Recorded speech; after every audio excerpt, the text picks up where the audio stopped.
नमस्कार मित्रांनो, आपण पहिल्या 4 घरांमध्ये स्वतःचे अस्तित्व, संपत्ती, पराक्रम आणि घराचे सुख पाहिले. पण माणसाला केवळ जगण्यासाठी नाही, तर आनंदाने जगण्यासाठी कशाची गरज असते, ती म्हणजे क्रिएटिव्हिटी, प्रेम आणि बुद्धिमत्ता. कुंडलीतील 5वे घर हे तुमच्या आयुष्यातील म्युझियम आहे. तुमच्याकडे किती टॅलेंट आहे? तुम्हाला आयुष्यात प्रेम मिळेल का? तुमचे मुलं-बाळं कशी असतील? आणि तुमच्या पूर्वपुण्याईचं फळ तुम्हाला या जन्मात कसं मिळेल? या सर्व प्रश्नांची उत्तरं 5व्या घरात दडलेली आहेत. ज्योतिषशास्त्रात याला सर्वात शुभ स्थानांपैकी एक मानलं जातं. चला तर मग या त्रिकोण स्थानाचा प्रवास सुरू करूया.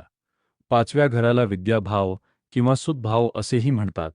हे धर्म त्रिकोणातील दुसरे घर आहे. पूर्वापुण्य, तुम्ही मागच्या जन्मात केलेली चांगली कर्मे या जन्मात तुम्हाला काय फळ देतील, हे 5वे घर ठरवते. सर्जनशीलता म्हणजे क्रिएटिव्हिटी. जे काम करताना तुम्हाला काळाचं भान राहत नाही, जे काम करताना तुम्हाला प्रचंड आनंद मिळतो, ते काम म्हणजे तुमचं 5वं घर. 4थ्या घरावरून आपण प्राथमिक शिक्षण पाहतो, पण 5वे घर हे तुमच्या बुद्धिमत्तेचे आहे. या व्यतिरिक्त निर्णयक्षमता, तुम्ही कठीण प्रसंगात किती हुशारीने निर्णय घेता, तुमची IQ लेव्हल कशी आहे, कला आणि कौशल्य, गायन, वादन, नृत्य, अभिनय किंवा लेखन यांसारख्या कलांमध्ये तुम्ही किती निपुण असाल, हे या घरावरून समजते. स्मरणशक्ती, गोष्टी लक्षात ठेवण्याची आणि त्यांचा योग्य वेळी वापर करण्याची तुमची क्षमता इथूनच ठरते. 5व्या घराचे सर्वात महत्त्वाचे पैलू म्हणजे संतान सुख. तुम्हाला मुलं होतील का? ती मुलं तुमच्या आयुष्यात आनंद घेऊन येतील का? ती पुढे जाऊन नाव कमवतील का? या सर्व गोष्टींचा विचार इथून केला जातो.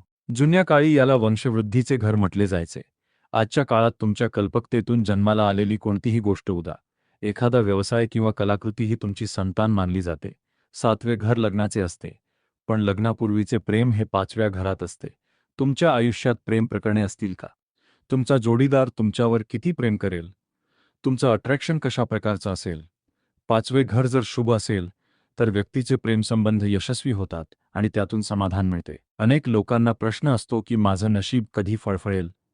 5वे घर हे अचानक मिळणाऱ्या फायद्यांचे आहे. शेअर मार्केट, जर तुमचे 5वे घर मजबूत असेल, तर तुम्हाला ट्रेडिंग, शेअर मार्केट किंवा सट्ट्यामध्ये यश मिळण्याची शक्यता जास्त असते. लॉटरी आणि जुगार, कोणत्याही प्रकारचा रिस्क घेऊन केलेला व्यवहार 5व्या घराच्या अखत्यारीत येतो. क्रिएटिव्ह बिझनेस, नवीन कल्पनांतून पैसे कमवण्याची क्षमता हे घर देते.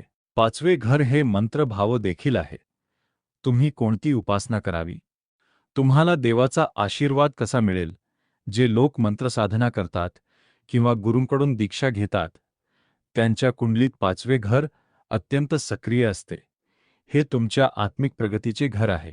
आरोग्याच्या दृष्टीने 5वे घर आपल्या शरीराच्या मध्यभागाचे प्रतिनिधित्व करते.